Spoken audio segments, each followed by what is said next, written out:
ரசூலுல்லாஹி ஸல்லல்லாஹு அலைஹி வஸல்லம் அவர்கள் சொன்னார்கள், 3 பேர் சொர்க்கம் நுழைய மாட்டார்கள். அதில் ஒருவர் யார் தெரியுமா? அத்தையூஸ். தன் குடும்ப வாழ்க்கையில், தனது ஒழுக்க வாழ்க்கையில் மானக்கேடான விஷயங்களை அங்கீகரிப்பவன். மானக்கேடான விஷயங்களை அங்கீகரிப்பவன். தனது மகள் நன்றாக விளங்குகிறது, தனிமையில் என்ன செய்யறான்? யாரோடைய பேசிக்கொண்டிருக்கிறா அப்படின்னு சொல்லி. அப்போ அந்த அடிப்படையில் ஒரு வாராரு காண்டாரன்னு சொன்னால், என்ன யாரோட பேசுறீங்க, என்ன விஷயம் அப்படி என்று கேட்காமல், என் மகளை பொறுத்த வரைக்கும் எனக்கு என்னது அப்படி நம்பிக்கை, ஒரு நாளும் கெட்டு போக மாட்டா இப்படி என்று இன்னும் கொஞ்சம் நீங்க அதாவது அவங்கள ஆர்வம் ஊட்டிட்டீங்கன்னு சொன்னால் நீங்க ஒரு தையூஸ். மானக்கேடான விஷயத்தை வீட்டில் அனுமதிக்கிறவன் அர்த்தம். ஒரு விஷயத்தை விசாரிக்காம தெரிந்து கொள்ளாமல் நீங்கள் சர்வசாதாரணமாக விட்டு செல்வது. நீங்கள் வழிகாட்ட வேண்டிய பொறுப்பில் இருக்கிறீங்க. உங்களோட கண் முன்னால சினிமா விஷயங்களை ஒரு மகள் பார்க்கிறா, மனைவி பார்க்குறாங்க. அதுபோல என்ன மானக்கேடான விஷயங்களை அவங்க என்ன செய்யறாங்க? பேசிக்கிறாங்க, சிரிச்சுக்கிறாங்க. நடிகர்களை பற்றிய வரலாறுகளை பேசி சந்தோஷப்பட்டுக்கிறாங்க. இதெல்லாம் நீங்க பார்த்துட்டு நீங்களும் ஒரு சின்ன ஒரு கமெண்ட் கொடுத்துட்டு போனீங்கன்னு வைங்க, நீங்க ஒரு தையூஸ். ரசூல் ஸல்லல்லாஹு அலைஹி வஸல்லம் சொன்னார்கள், சொர்க்கம் நுழைய மாட்டார். அவர் என்ன செய்ய மாட்டாரு? சொர்க்கம் நுழைய மாட்டார்னு ரசூலுல்லாஹி ஸல்லல்லாஹு அலைஹி வஸல்லம் சொன்னார்கள். அப்ப மார்க்கத்துக்கு முரணான விஷயங்கள் தன் குடும்பத்தில் அனுமதிக்கிற ஒரு சொர்க்கம் நுழைய மாட்டார்னு சொன்னால் அவங்களுடைய நம்பிக்கை இல்லாமல் இல்லை. உங்களோட நிம்மதி போகக்கூடாது. குடும்ப வாழ்க்கையுடைய அந்த நிம்மதி இருக்குதே, அது போகக்கூடாது என்பதனுடைய பின்னணி என்பதை நம்ம என்ன செய்ய வேண்டும்? புரிந்து கொள்ள வேண்டும். ரசூலுல்லாஹி ஸல்லல்லாஹு அலைஹி வஸல்லம் சொல்றாங்க, லா யஹ்லுவன்ன ரஜுலுன் பிம்ரஅத்தின் இல்லா கான தாலிசுஹுமா ஷைத்தான். ஒரு ஆண் ஒரு பெண்ணோடு தனித்திருந்தால் மூன்றாவதாக யார் இருப்பார்? ஷைத்தான் இருப்பார் என்று ரசூலுல்லாஹி ஸல்லல்லாஹு அலைஹி வஸல்லம் சொல்றாங்க. கேள்வி பாருங்க, ஷைத்தான் எப்படி எல்லாம் சிந்தனை கொடுக்குறாண்டு. நாங்கெல்லாம் ஒரே குடும்பமாக வாழ்கிறோம், அண்ணன் தம்பியும் அந்த சம்பதிகள்லாம் வீட்டில் வாழ்றோம். சில நேரங்களில் என் அண்ணன் இருக்க மாட்டார், நான் மட்டும்தான் இருப்பேன். என் அண்ணனுடைய மனைவி இருப்பார். ஆனால் 2 பேர் ரூம் வேற வேற. அப்போ அது தனிச்சதாக ஆகுமா? ஒரே வீடான், ரூம் வேற வேறையாம். ஒரே வீடா, அவங்களுடைய ரூம் வேற, இவங்களுடைய ரூம் வேற. அண்ணன் இருக்க மாட்டார். இந்த மாதிரி நேரங்களில் அவருடைய மனைவி அவரது அறையிலும் நான் இன்னொரு அறையிலும் இருப்பது, எனது அறையிலும் இருப்பது இதை குறிக்குமா அப்படின்னு கேட்குறாங்க. அன்புள்ள சகோதரர்களே, ஷைத்தான் எப்படி கொடுக்குறான்? ஷைத்தான் இந்த இஜ்தி அதெல்லாம் கொடுக்குறான். நீங்க இது மாதிரி யோசிச்சு பாரு. இந்த ஹதீஸுக்கு இது ஒரு விளக்கமாக இருக்கலாம். என்ன? லா யஹ்லுவன்ன ரஜுலும் பிம்ரஅத்தின் இல்லா கான தாலிசுஹுமா ஷைத்தான். அதாவது ஷைத்தான் மூன்றாவதாக இருப்பான்டா. இது அர்த்தம் என்ன?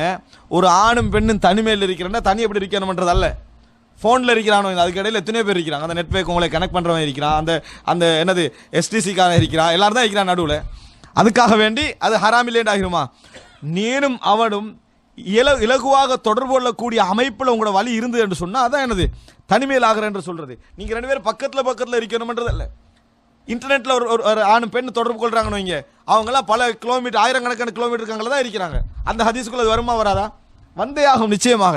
அதனால என்ன புரிந்து கொள்ள வேண்டும்? ஒரு மனிதன் இஸ்தஃப்தி நஃப்ஸக், நீங்களே உங்களை தீர்ப்பு கேட்டுக்கொள்ளலாம். இந்த மாதிரி இடங்கள் எல்லாம் எனது குடும்ப வாழ்க்கை எங்கெங்கெல்லாம் பாதிப்பாக அமையும். அதனால தான் ரசூல் ஸல்லல்லாஹு அலைஹி வஸல்லம் கேட்கிறார், ஐத்தல் ஹமு, அல்லாஹ்வின் தூதரே, அதாவது கணவனின் சகோதரர் அவரும் அடிக்கடி வரக்கூடாதா?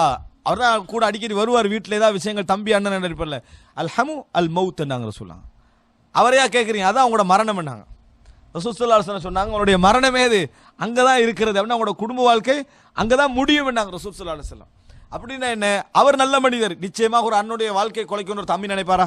ஒரு தம்பியுடைய வாழ்க்கை குலைக்கணும்னு அண்ணன் நினைக்க மாட்டார், ஷைத்தான் நினைப்பான். யார் நினைப்பா?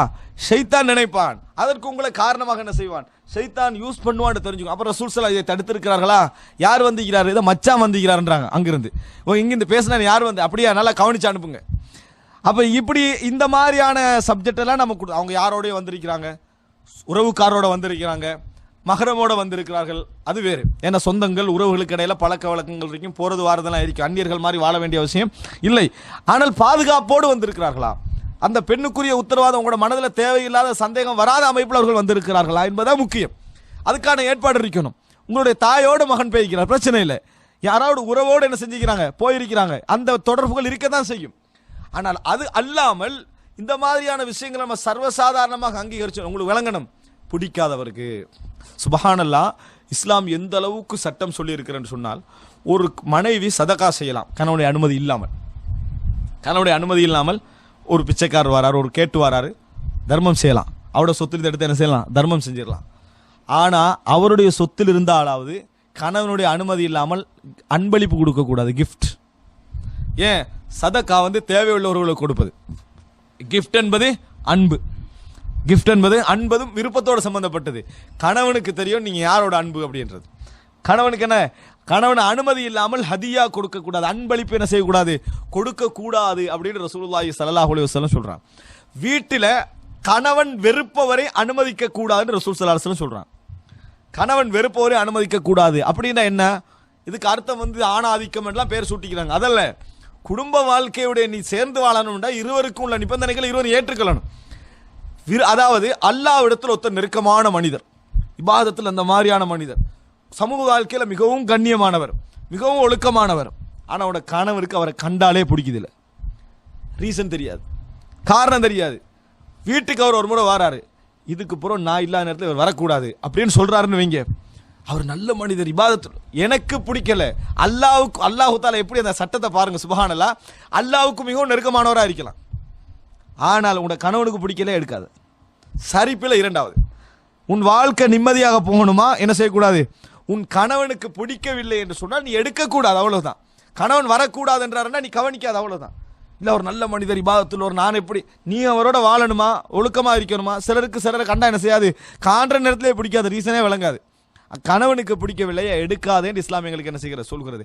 இதெல்லாம் நம்ம அலட்சியப்படுத்திட்டு இருந்தோம் என்று சொன்னால் குடும்ப வாழ்க்கை என்ன செய்யாது, நிம்மதியாக போகாது. அப்போ என்ன புரிஞ்சு கொள்ளணும், இது நாங்கள் அவங்களுக்கும் எடுக்கேட் பண்ணணும், நாங்களும் இதை பற்றி தெரிஞ்சிருக்கணும், அவர்களுக்கும் சொல்லிக் கொடுக்க. மார்க்க சட்டம் படி நமது நிம்மதி போகணும், நம்ம இதெல்லாம் சரியாக என்ன செய்யணும், இருக்கணும்.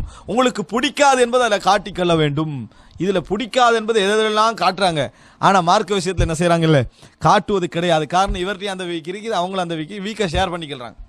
வீக் என்ன செய்யறாங்க, நீங்களும் செய்யுங்க நாங்களும் செய்யுங்க, பரவாயில்ல, நீ என்னைய கண்டுகொள்ளாத நான் உன்னைய கண்டுகொள்ளக்கூடாது, நம்ம அத்திவாரத்தில் மட்டும் ஒழுங்கா இருப்போம் அப்படின்னு என்னது இருந்து கொள்ளக்கூடிய வாழ்க்கையை நம்ம என்ன செய்கிறோம், பார்க்கிறோம்.